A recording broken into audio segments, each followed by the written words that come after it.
One of my favorite things about shapes is all the different shapes they come in. This is a regular icosahedron. It has 20 faces and all of them are equilateral triangles. But if you saw my previous video on platonic solids, you know that there are many other solids also made out of equilateral triangles.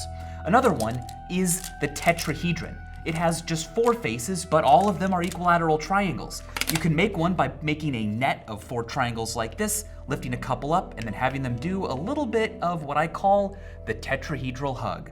It's really more of a kiss, isn't it?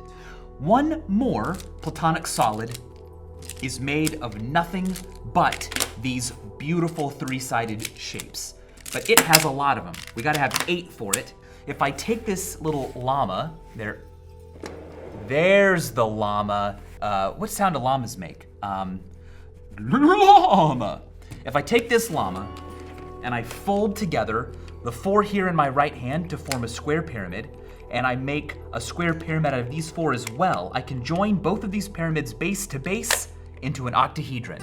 Oh, so very platonic and so very much only made of equilateral triangles. A solid made entirely out of equilateral triangles is called a deltahedron, and there are an infinite number of them. But there are only 8 that are strictly convex, meaning they have no concavities. Strictly means that we don't even allow the triangles to share the same plane. They cannot be coplanar. We've already got 3 of them right here, so we have 5 more to build. But in order to appreciate their names, let's talk about some other stuff first. The first thing I want to talk about is pyramids. The tetrahedron is already a pyramid. We're taking a polygon base and connecting that polygon to a point. This is what a pyramid is, but a pyramid doesn't have to have a triangular base. You can have, for instance, a square pyramid. We take the square as a base and we connect that square base to a point. There's a square pyramid. The same can be done with a pentagon. Oh, but only if you're really good with your hands. There we go, a pentagonal pyramid. How beautiful.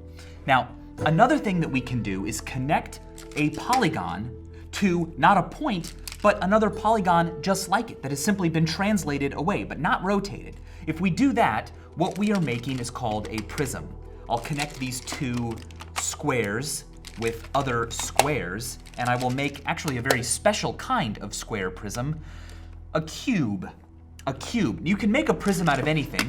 This is what a prism, well, you can't make a prism out of anything, like you couldn't make a prism out of, justice. I just mean that you can make a prism using any polygon base. So here's a pentagon, and if I put squares all the way around, I can connect that pentagon with another pentagon, boom, a pentagonal prism. But there's another way to connect 2 parallel polygons that doesn't involve squares. Instead, it involves the shape of the day, the equilateral triangle. Not just any arrangement of triangles, but an alternating arrangement of triangles that go up and then down, and then up and then down, and then up and down, all the way around the shape. The top of this chain is a plane. And as you can see, it has the exact shape required for me to fit another square, but this time the square's rotated a bit. So here we have a square prism, also known as a cube, since this one is actually made of faces that are all identical. And then here we have a square antiprism. The next preliminary thing we want to do is talk about combining pyramids, 2 pyramids. If I do that, what I've created is a bipyramid. Let's begin with the tetrahedron. If I take 2 triangular prisms, there's one. Let me give some room so we've got a nice view. Oh yeah, there he is. And then I'm gonna make another triangular pyramid. I can join them at their bases to make a triangular bipyramid. Now this shape is not a platonic solid because it's not regular enough. We have a vertex here where 3 faces meet and a vertex here where 4 faces meet. But that's fine because we're not talking about platonic solids today, we're talking about strictly convex deltahedra. And this is another one. So gosh, we've already got 4 of the 8, we're halfway done. The next modification you can make to solids that we're going to need to discuss to move further is elongation and gyro elongation. This process is somewhat analogous to the construction of a prism and an antiprism, except instead of connecting polygons, we're going to be connecting solids. I'll show you what I mean. Let's take the octahedron, not this one though, because that's my example of an octahedron. I have previously prepared one though right here. If I take an octahedron and I separate it like I'm cracking open an egg, oh yeah, okay, well, I wasn't able to do it, but I have two square pyramids. And what I can do is, instead of combining them base to base, what if I separate them a bit and put like squares in between? Well, if I do that, I will have built myself what is called an elongated square bipyramid, which, by the way, an octahedron is just a square bipyramid. An octahedron is just two square pyramids put together. But we usually don't call it a square bipyramid because octahedron is a much cooler name, apparently. All right, now, if I take a square bipyramid and put squares in between them, there we go. So I will now put the second square pyramid on top. There it is, an elongated square bipyramid. It's not obviously a deltahedron because, well, we have square faces, but they don't need to be squares because there's another way to elongate two solids, and that can be done by what is called gyro elongation. Let me remove these square pyramids, and instead of using squares to separate them, I'm going to do what I did with the antiprism, and I'm going to use equilateral triangles. So, I'll grab these three, and I will start building an alternating band of up and down equilateral triangles. All right. Yeah, okay, good. Whoa! All right. You know how that saying goes, you can't make a gyro elongated square bipyramid without dropping a few tiles. Got me through a lot of rough parts in my life. Okay, here we go. Oh! This is starting to feel like it might make a better time lapse than a real thing.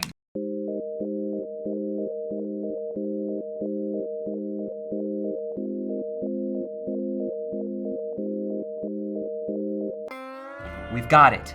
We've got the alternating band of triangles, and their whole, as you can see, is a square, which is the base of our square pyramid. So we just need to gingerly pick that up, and ta-da! Oh no. Yes, there it is. Ah, yeah. This is a gyro elongated square bipyramid, and it is a strictly convex deltahedra. Wonderful. So what do we got here? We've finished 5 of them. We have 3 more to build. Let's try to gyro elongate the triangular bipyramid. So I'll need to make 2 triangular pyramids. There's 1 and here's 2. Now I'm going to gyro elongate them with that alternating band of triangles. This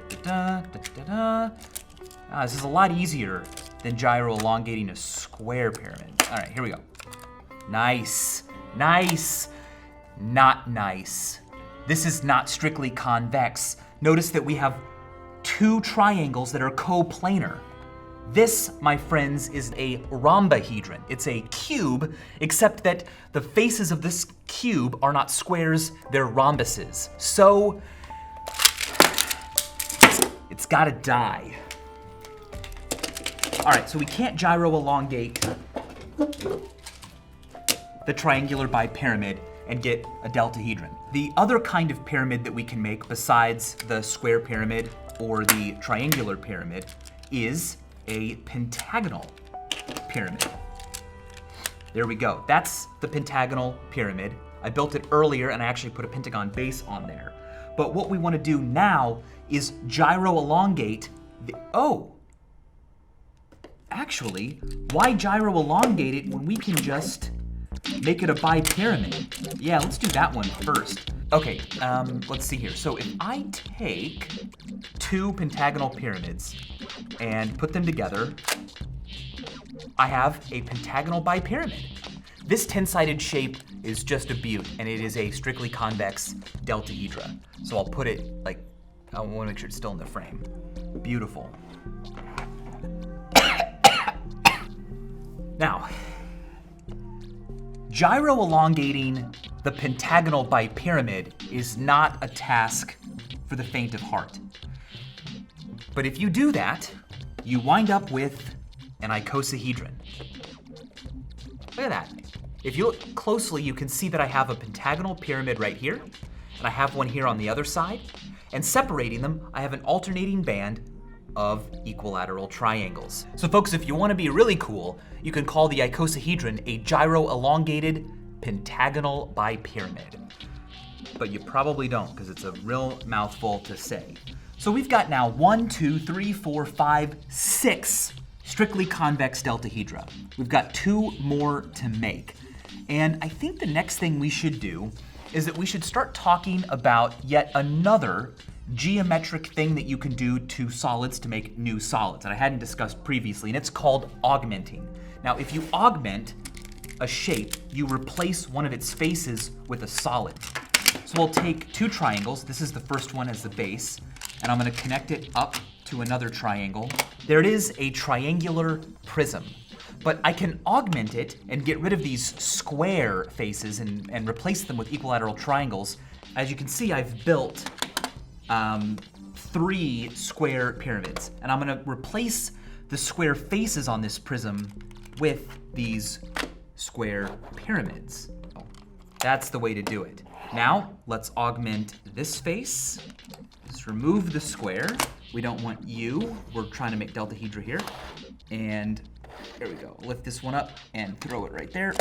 And then finally, I'm gonna take away that face and grab this square pyramid, and boom, a tri-augmented triangular prism, the 7th strictly convex deltahedra that we have built today. The final shape, the final solid we want to make today is, well, it has the best name. It's called the Snub Disphenoid. Yeah, its name is a little bit nutty, and I'm gonna describe why it is called a Snub Disphenoid after this video, because if you construct it according to its name, it's incredibly difficult. But there's an easier way to make it, and it involves using a square antiprism. Remember this friend from earlier that we made? Well, we're gonna dissect him. What we need to do is replace the square on the top and at the base with 2 equilateral triangles. So I will remove this square, and I'm gonna replace it with these 2 triangles. Boink, just like that. Now, you'll notice that when I replace the square with 2 equilateral triangles, I actually have a choice. I can put the triangles in this way or this way. For that reason, the Snub Disphenoid actually has 2 different versions that are mirror images of each other. I'm just gonna randomly choose that direction. Look at that. That is a Snub Disphenoid, and it is the 8th and final possible strictly convex deltahedra that can exist. These are all of them. Equilateral triangles can make 3 kinds of pyramids: triangular, square, and pentagonal. The triangular is a tetrahedron and already meets the criteria for strictly convex deltahedra, so perfect. Make 2 share a face, still strictly convex, still only made of equilateral triangles. Now the other 2 consist of only equilateral triangles if we make them bipyramids. More equilateral triangles can be added by gyro-elongating, and doing that to the triangular bipyramid gives us, well, a rhombohedron. Not good. But gyro-elongating the square bipyramid fit our criteria. Gyro-elongating the pentagonal bipyramid gave us an icosahedron, which was great. Now, gyro-elongating more than once would just leave us with coplanar triangles, so we stopped there. The only augmented prism that consists of only equilateral triangles and does not become concave is a tri-augmented triangular prism, and the only snubbification procedure that results in only equilateral triangles is snubbifying the right kind of disphenoid. And there we have it. All 8 strictly convex deltahedra. Geometry? More like G. And as always, thanks for watching.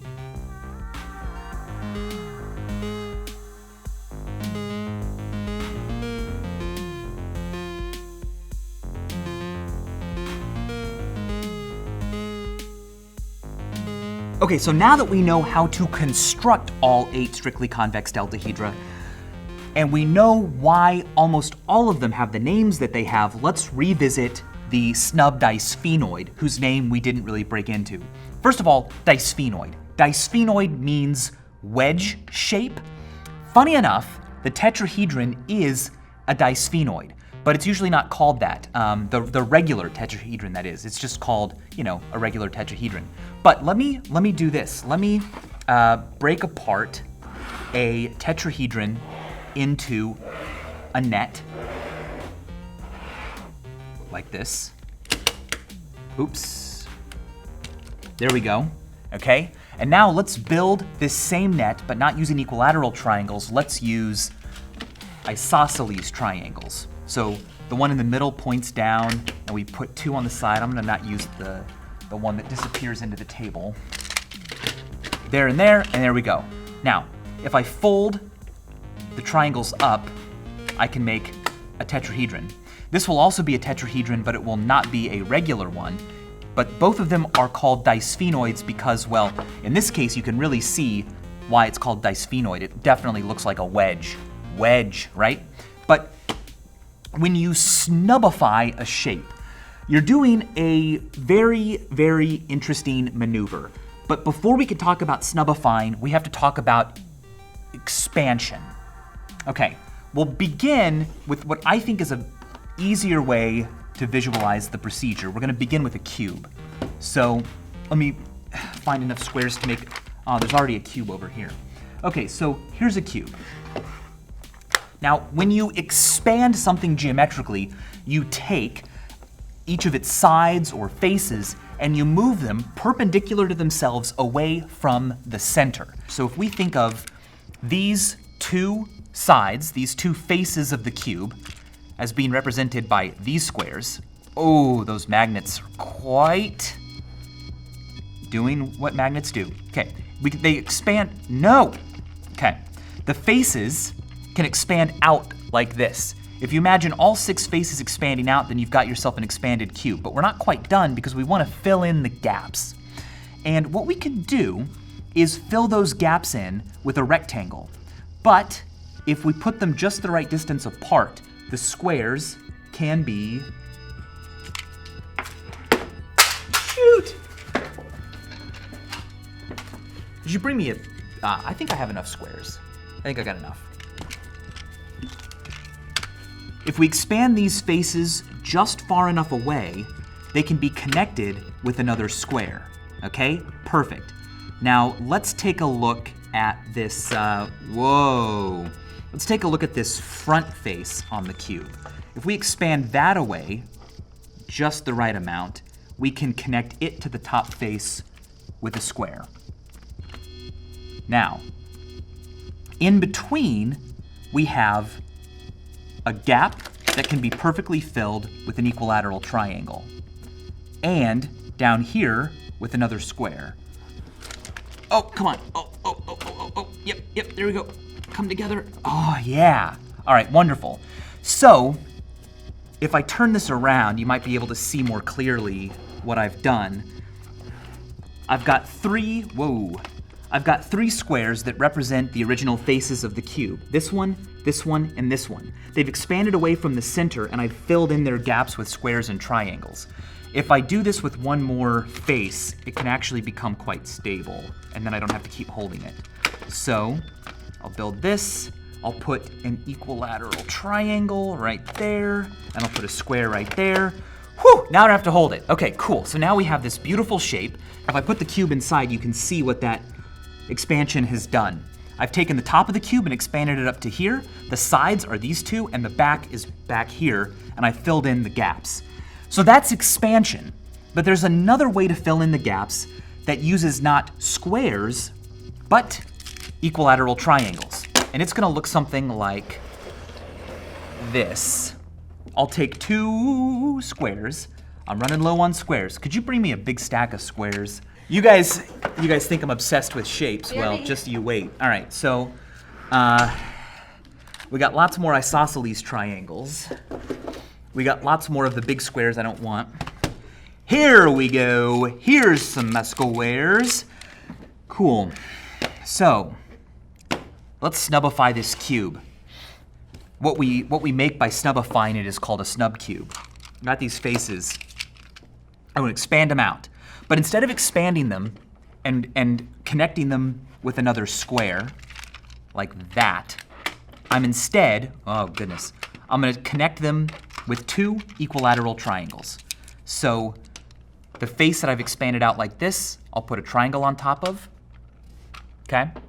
And then I'm going to put another triangle on its side, and the top face is going to connect there, which means the top face is actually going to rotate a little bit. Now, if you continue doing this, you create a snub cube.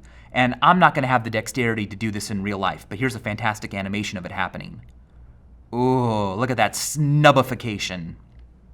So if we snubbify a tetrahedron, that is, we take the faces, expand them out, connect them with equilateral triangles, we will be snubbing a disphenoid, which is what a tetrahedron is, and we wind up with a snub disphenoid. Whew! So there you go. That's why it's called what it is called. Snubbification and expansion are fantastic. I've got some links down below to learn more about them. And as always, thanks for watching. I'll take 2 squares. I'm running low on squares. Could you bring me a big stack of squares? There's, oh my gosh. There's a whole bunch of squares out on the, there's a whole bunch of squares on the trophy shelf. That's right, we got a trophy shelf. It's where we keep our squares. Because in reality, being square is the real prize. Talking about nerds. Talking about being a nerd. I wouldn't know anything about being a nerd. I'm not like spending my days building shapes. Oh, disphenoids. Okay, look, we get it. 4 eyes. That's what my wife calls me. She calls me 4 eyes, and I'm like, what is this, 1920? Okay, Hannah. All right, bring them in. Here you go. You guys think I'm obsessed with shapes. Well, just you wait.